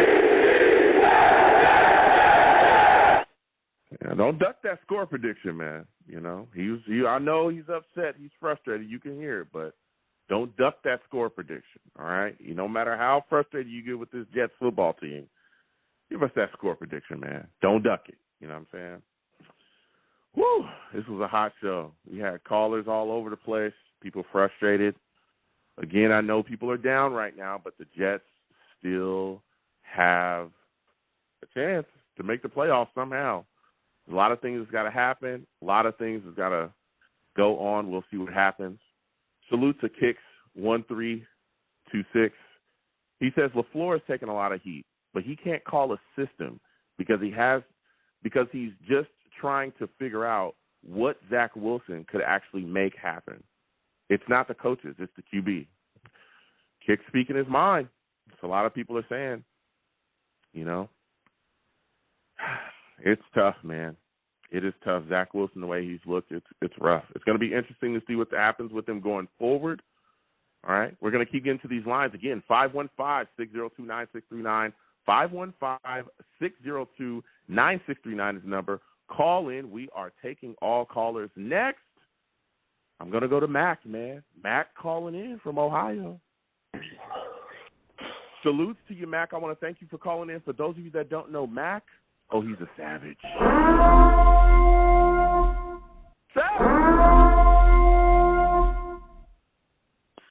Mac, listen, Zach Wilson just fell apart against the Jags, man. What are your thoughts about him at this point? And what do you see his future? Is he done here in New York? Do you think he's just going to be relegated to being a backup quarterback? I mean, what do you think happens, man? Joe, first of all, Merry Christmas to you and your family. Salutes, man. Happy holidays to you and yours as well, man. I don't even know what to say, Joe. I mean, they don't make a stocking big enough for the giant lump of coal the Jets gave us all last night. I mean, it doesn't fit. Yeah, it was tough. It was a tough loss to swallow, especially, again, when you look at, all that was on the line going into the game. We all know we needed to win out. I mean, mathematically, we're still not yet eliminated from the playoffs, but it's going to be, even Sulla called it far-fetched for us to be able to make the playoffs. But just to watch us go out there and look the way we looked completely unprepared. The defense couldn't get a stop. I mean, they were kind of bend but don't break, but we saw, the Jaguars' offense run up and down the field, and then our offense just looked horrible, especially behind Zach Wilson. I mean, what are your thoughts on what you saw out there from the offense and the performance? You asked me about Zach. Joe, I don't know. I mean, I don't know if he can ever be fixed. I mean, it's that bad. You know, he's hanging up, numbers equivalent to previously the biggest quarterback draft bust in history. What's that kid's name at LSU? Anyway, but all I know is. Are you talking about Jamarcus or Reeves or Ryan Leaf? Jamarcus Russell, right? Well, yeah, him too. But the numbers through 22 games are right on. All I know is the Jets have to go into the next season with a legit veteran quarterback for this team that's ready to win right now. And it's enough, Joe. You know, we've seen enough. Will Zach Wilson ever be anything? I don't know. But it's not working for us right now. So when you talk about a veteran, a legit veteran, and I know this is a ways away, but you're discussing it, I mean, do you think the New York Jets can move forward with Mike White? Or at this point, are you wanting the Jets to explore other options? I know guys talk about Jimmy Garoppolo. People talk. Go ahead. Go ahead. Give it your time. Both? Okay. Yeah, bring Mike White back if you can, and bring in a legit vet too. And I don't know who they can shake loose. You know, I don't know, but I trust Joe Douglas. You know, they screwed up that draft pick on Zach. You know, and another point Kevin made very well, which drives me crazy. The Jets haven't done anything to tailor the offense to Zach Wilson's game. You know, he goes to his pro day, 80% of his throws are rollouts, and LaFleur does that like once a game. So, I mean, we got that going for us too. Yeah. But and I hear that, and to play devil's advocate, I understand, you know, the rollout and everything, the bootleg and stuff is wonderful. That's part of Zach's game. But you're a quarterback in the NFL. Part of your game as well has to be to throw from the pocket. He can't call rollouts and bootlegs the entire game because guess what? The defense is going to pick that up, right? And so the game plan for Zach Wilson has been the same since he's gotten in the NFL. Since the day that he started in his first game, you go back and watch that against Carolina, and it's stack the box, beg Zach to beat you with his arm. He can't do it. That's what it is. Yep. And that's part of the reason why our running game struggles, you know, with him, has been struggling with him, you know, playing, is because that's what teams do. They just stack the box and say, we're not going to allow you to run. There's going to be so many bodies in here, you won't be able to get anything going, and you're going to have to beat us with his arm. And so at some point, Zach is going to have to start, if he's going to ever be successful in the NFL, he's going to have to start hitting open guys. Because even when, and you see the play calling, Mac, Corey Davis is wide open. He's throwing it in the dirt. Garrett Wilson coming off a slant, open. He's throwing it wherever. I don't know. There's so many guys open. Even the Green. Exactly. He can't even hit that. I mean, it's scary, man. Go ahead. If you can hit a quick slant, or a tight end, which is a big part of our offense, been missing because you can't do it, we're screwed. So, anyway. Yeah, you're talking facts. Listen, what are your thoughts about the Jets' defense, man? They struggled as well, too. Were you surprised that we couldn't get, more than one sack against Trevor Lawrence, man? Joe, I mean, number one, I don't ever want to hear Carl Lawson's name ever again, okay? I know he had a tough Go ahead. He came back. Go ahead. So let's move on from him and his big contract. Go ahead, yep. But here's the thing, Joe.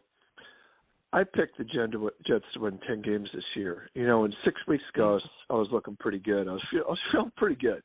Until the Jets decided to lose 5 out of 6. But one of the biggest things that was incumbent upon was creating turnovers on defense through sacks, through pressure on the quarterback, so they're throwing the ball up to Sauce and DJ. And why has it not been happening? I mean, how many of these games have we won if we can create 1 or 2 doggone turnovers? I mean, you're talking facts. I was shocked myself as well watching the game, especially when the Jags' offensive line was as beat up as they were. They didn't even have their starting left tackle. He was out. That's their best offensive line. Sheriff got hurt during the game. I mean, it's wild. Go ahead, man. You know what it is? It's gross. It's freaking gross. Mm-hmm.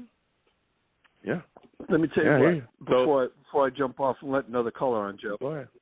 Yeah. I had my Columbus Jets fan group, everybody that could show up at North City Tavern. We had a guest of honor, Juan Cardenas, did a tour in Iraq and Afghanistan, U.S. Army, and we dishonored him. Oh. Well, you know. It's a disgrace. It sucks the Jets lost. So before I let you go, Mac, give me your thoughts, man. Give me your final score prediction, Jets, Seahawks. Who do you think wins? Who do you think loses? How do you think the game ends up? Joe, I don't think we're going to win another game. I mean, unless Mike White comes back and plays well. I mean, we got to win sometime. I think they're saying Mike White. We haven't won in the month of December. I think they're saying Mike White is cleared at this point. I think it's like 90, 85, 80, 90% that he's going to play. We'll see because we've heard that before, but they're saying that Mike White more than likely is going to play. So say, he starts against Seattle. Quickly give me your score prediction. Okay. I think the Geno Smith revenge game, he lights us up 31 to let me see. We don't score touchdowns. We just get an occasional field goal. 31-12 Seattle. Oh, man, 31-12 Seattle. That's how he's feeling. Do you blame me? Listen, Mac, I want to thank you for calling. You have yourself a good one, my friend. Ooh. Merry Christmas, Joe. All right, same to you. Happy holidays. Oh, we're going to keep on rolling, man. 515-602-9639. That's the number. Call in. We're taking all callers. Next, we're going to my guy BK, man. BK, we're coming directly to you. It's my guy BK Trainer, man. Salutes. For those of you that don't know, BK, he's a savage.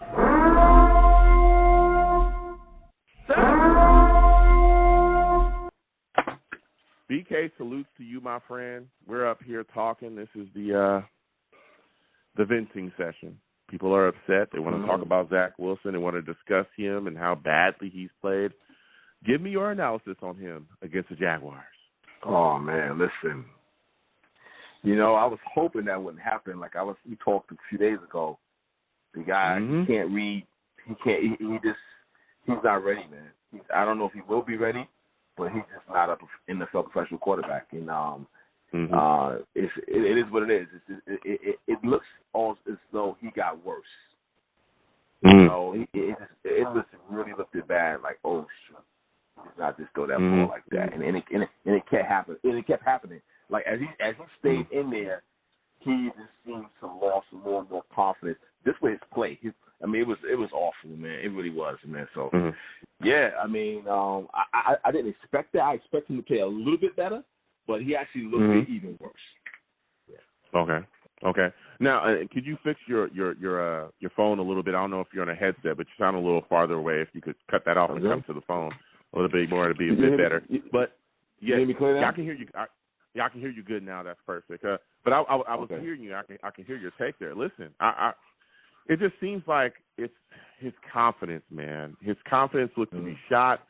I think honestly, we saw it early when he was frustrated, and not just that, but especially when the crowd just was going off, the boos you could hear when we weren't completing drives, and then he started throwing balls up just to try to hope in a prayer somebody will just catch a football and make something happen. And that's not going to work in this league.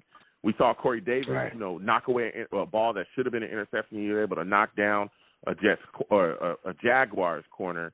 And then we just saw things kind of spiral after that. But my question for a lot of people is, Zach Wilson is playing really bad. But how much of that is on Mike LaFleur and his play calling? Is Mike LaFleur to blame for Zach Wilson's lack of success in the NFL offensively, not being able to execute? Should Mike LaFleur or could Mike LaFleur have done more to tailor the system to Zach Wilson? What are your thoughts on that? No, not at all. Why? The guy cannot, because he cannot read defenses. We see it. He has trouble reading defenses. He has trouble sliding in the pocket. He doesn't know how to read pressures. The guy he's not a starting quarterback. So when you have a player like that, your playbook don't look that open, okay? It doesn't. Yeah. So that's just what it is. It's not Mike LaFleur. It is Zach Wilson by himself. He's not ready to play NFL quarterback. He's just not. And I don't know if he ever will be. That's what I see. So I don't see the play calling being such a problem. I see this guy can't make plays. He only can make plays when he's circling the defense, when he decides to roll out, because he knows that that's kind of his game. Like, I'm doing backyard football. I'm gonna roll out. I'm gonna look for a guy. I got this arm where I can whip it down the field. I can spin it a little bit, and so that's his calling card. But to sit back and read defenses, see what the lineman is doing, what the linebacker is doing, what the safety is doing, that's a lot of information that he can process quickly and make a decision with. Yeah, I mean you're speaking facts, and even if you look at the game yesterday, he was struggling for quite a bit. I was surprised that Sulla came out after the half and still had him playing. He didn't bench him until I think it was 3 minutes and some change left in the game. Were you shocked that they benched him so late? Do you think he should have been benched earlier in the football game, especially with the Jets, playoff hopes kind of on the line there? Well, you know what? I understand why a coach would do that, because he's trying to build his confidence and give an opportunity. So we can say that, but we're not coaches. Coaches, they go to war for their players where they should, and so they're trying to give opportunity to actually redeem themselves and play well. So I don't actually fault him for that. I don't. Now, as a fan, I'm like, yo, get him out of here. But he's the head coach, so he wants to see this player try to come out of that slump. So I actually applaud him for actually trying to stick with him to try to come out there and make a play, because they still was kind of in the game. That's my take, though. Yeah. Yeah, I mean, I get it, but I'm looking at it like this. You see the offense is dead, right, with him playing. Yes. And, I mean, not just the offense, the team is dead. You can see the team plays with no confidence while he's out there playing. Your playoff hopes on the line, sit him down. Sit him down. I'm sorry. This is true. He needs to sit. He can't keep going out, because eventually, right, again, Corey Davis saved us from an interception earlier, in his football game. He's just going out there trying to chuck and pray, and that's not going to work here. At what point do you sit him down? I think you got to sit him down earlier. It's too much on the line. You got to sit him down earlier. Go ahead. I agree. I agree with that. I'm just saying, him being a coach, he's looking at it. He's trying to give him the best opportunity to try to actually, come back and make a play. So I understand that. Now, with that being said, okay, you got Flacco, who definitely I don't think would have came in there and made a big difference at all. I don't think so. And then you had this guy Struggler. He came in there. Yeah. He able to do some running plays. So this was a situation where, they don't have a quarterback to make plays right now besides Mike White, and that's just what it is. It's bad as the way it is. But I mean, I watched the game. I'm like, okay, it's time to turn this off. I didn't watch the fourth quarter. Wow. No, I didn't watch. So my final question for you. My final question for you, BK, before I let you go quickly. Going forward, do you think that they'll make Zach inactive?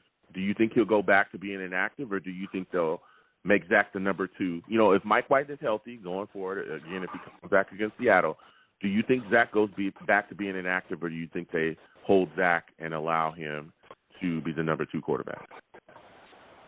That's a good question. I don't know. You know what I mean? Because I don't know. It's hard to say. I could see them put him at number 2. I could have seen him saying, he's inactive. Of course, I got to answer some questions after that, which is not a big deal to answer questions about that. But again, I think that Mike White, it's his job. Clearly, it's his job. He gives them the best opportunity to win. And when he comes back, I think they can have a chance of winning. But we're going to see though. Dude got broken ribs, so we'll see what happens. Okay. So my final question before I let you go. Give me your final score prediction, okay? Wow. Jets, Seattle is coming up. Who do you think wins? Who do you think loses? How do you think this game ends up? Well, if Mike White plays, right, we don't know. I see them winning the game. Score, we see a low-scoring game. I would see they'll score about 23 points, and I'll say Seattle may score score 14 points. I think the Jets will win with Mike White at the quarterback position, because they can't move the ball with him playing, and their defense still played well. They had some struggles yesterday, but they still played well enough to where if they had a viable offense, they could have possibly won that game. But that's my take. I say 24-14 Jets with Mike White. Okay, 24-14 Jets. He's saying with Mike White. All right, let's go.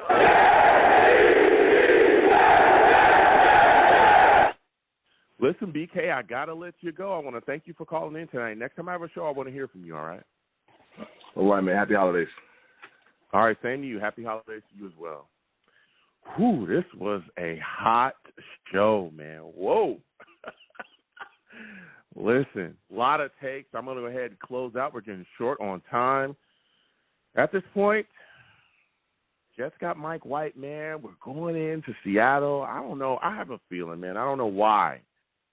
But at this point, if Mike White starts, again, they're saying he's about 90% at this, all right? We've heard that before, though. But it's, really hearing like he's going to be cleared, I'm going to go with that. I'm going to take the New York Jets to beat the Seahawks 24-21. I'll take the Jets. I think the team plays reinvigorated. So we're going to go ahead and close out. Listen, I'm the man of the people. I'm here for the people and chance to promote my Facebook page. Everyone go on Facebook, search The Long Beach Joe Show. Like that page. My content's up there. Go ahead and give it a listen. Message me. I'll message you right back. I love going back and forth with you folks about this football team. Also, I love hearing about what you folks think I do here on The Long Beach Joe Show. All right? I'm also on Twitter as well. Go on over to Twitter. Type in @The Long Beach Joe, @The Long Beach Joe on Twitter, okay? Also, my personal page is @YoungJ000, @YoungJ000, all right? You want to troll me? No issues. I'm the troll that lives under the bridge, and I will have my Vera Tucker jersey on at all times. At all times, I will have my Vera Tucker jersey on, okay? Man, I cannot wait till he comes back, all right? I can't wait. It's going to be tough. It's going to be very tough, all right? But we'll see. This offensive line has got to step up, all right? I'm on YouTube as well. Come on over to YouTube. Type in Long Beach Joe Jets. Long Beach Joe Jets on YouTube. Subscribe. Hit that notification bell so when I post content, you folks will be in the know, all right? Give my videos a thumbs up as well. And as always, people, when you see me in person, it is arms out, chest open, free hugs for everyone. Free hugs for everyone. The hugs will cost you absolutely nothing. I want to thank everyone for listening, calling in, checking in with the show. Salute to all the savages, everybody in there. You folks are the absolute best, all right? So, see you folks at a later time. You folks have a good one. Peace.